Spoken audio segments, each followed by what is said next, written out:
நம்ம சேனலில் வீடியோ போட்டோடனே உங்களுக்கு மெசேஜ் வரணும் அப்படின்னு நீங்கள் நினச்சிங்கன்னா ரைட் சைடில் இருக்கிற ரெட் கலர் சப்ஸ்கிரைப் பட்டனை ப்ரெஸ் பண்ணிக்கோங்க. அப்படியே பக்கத்தில் ஒரு பெல் சிம்பிள் வரும், அதே கிளிக் பண்ணிட்டீங்கன்னா உங்களுக்கு மெசேஜ் தவறாமல் வரும். சரி, வாங்க வீடியோக்குள்ளே போகலாம். இரக்க குணம் கொண்ட பெண்மணி ஒருத்தி தினம்தோறும் இலையில் 2 இட்லிகளை வைத்து யாரேனும் எடுத்துக்கொள்ளட்டும் என்று தினமும் தன்னுடைய வீட்டு சுவரின் மேலே வைப்பாள். அந்த வழியே தெரியும் ஒரு கூன் முதுகு விழுந்த கிழவி அதை எடுத்துக்கொண்டு ஏதோ முனகிக் கொண்டே போவாள். இது அன்றாட வழக்கமாக இருந்தது. ஒரு நாள் மதில் அருகேயே நின்று கிழவி என்ன முனகுகிறாள் என்று செவிமடுத்து கேட்டால் அந்த இரக்க குண பெண்மணி. அந்த கிழவி முனகியது இதுதான்: நீ செஞ்ச பாவம் உன்கிட்டயே இருக்கும், நீ செஞ்ச புண்ணியம் உன்னிடமே திரும்பும். இதுதான் அந்த வாக்கியம். தினம்தோறும் இதையே சொல்லி கொண்டு போனால் அந்த கிழவி. தினமும் இட்லி வைக்கிறேன், எடுத்துக்கிட்டு போறா அந்த கிழவி. நீ மவராசி, நல்லா இருக்கணும்னு கையெடுத்து கும்பிட்டு கை காலில் விழனாலும் பரவாயில்ல, இட்லி நல்லா இருக்குன்னு பாராட்டலனாலும் பரவாயில்ல, ரொம்ப நன்றி தாயேன்னு சொல்லக்கூட தேவையில்லை.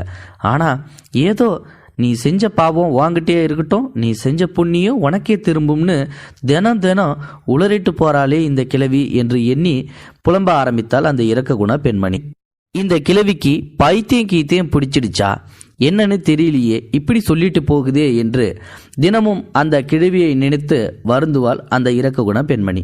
நன்றி கேட்ட இந்த கூன் விழுந்த கிழவியை நாம் ஏன் நினைத்து கவலைப்பட வேண்டும் என்று மன உணர்ச்சிக்கு ஆனாலே தவிர நாளடைவில் அந்த இரக்க குண பெண்மணியின் கோபம் தலைக்கேறி கொலைவெறியாக மாறிவிட்டது.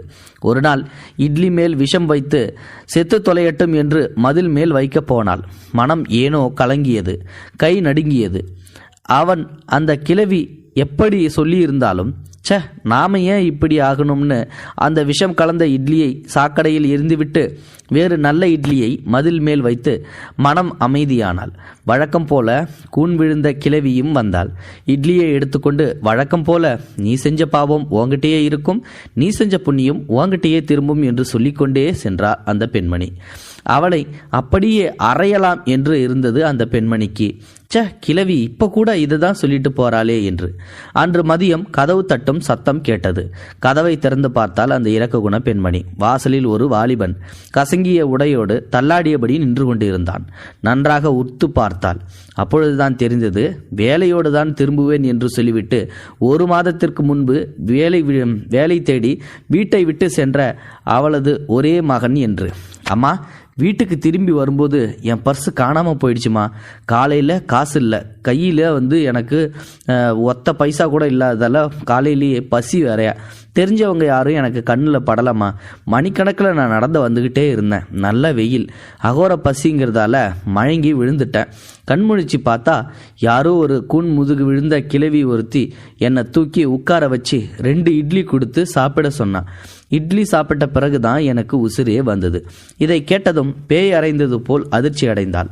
விஷம் கலந்த இட்லியை கூன் விழுந்த கிழவிக்கு கொடுத்திருந்தால் அது என் மகனுக்கே யமனாக ஆயிருக்குமோ ஆண்டவா என்று நினைத்து தாயுள்ளம் பதவதைத்தது, கண்கள் பணித்தன. நீ செஞ்ச பாவம் உன்கிட்டயே இருக்கும், நீ செஞ்ச புண்ணியம் உன்னிடமே திரும்பும். கூணல் முதுகு விழுந்த கிழவியின் பொருள் முனகல் இப்பொழுது புரிந்துவிட்டது. உண்மைதான், எல்லோருக்கும் எல்லாம் புரிவதில்லை. புரியும் வேளையில் வாழ யாரும் இருப்பதும் இல்லை. செய்த தர்மம் என்றும் நம்மை ஏதாவது ஒரு ரூபத்தில் காக்கும். ஏதேனும் ஒரு தர்மம் செய்யும் சிந்தனையை வளர்த்து கொள்ளுங்கள்.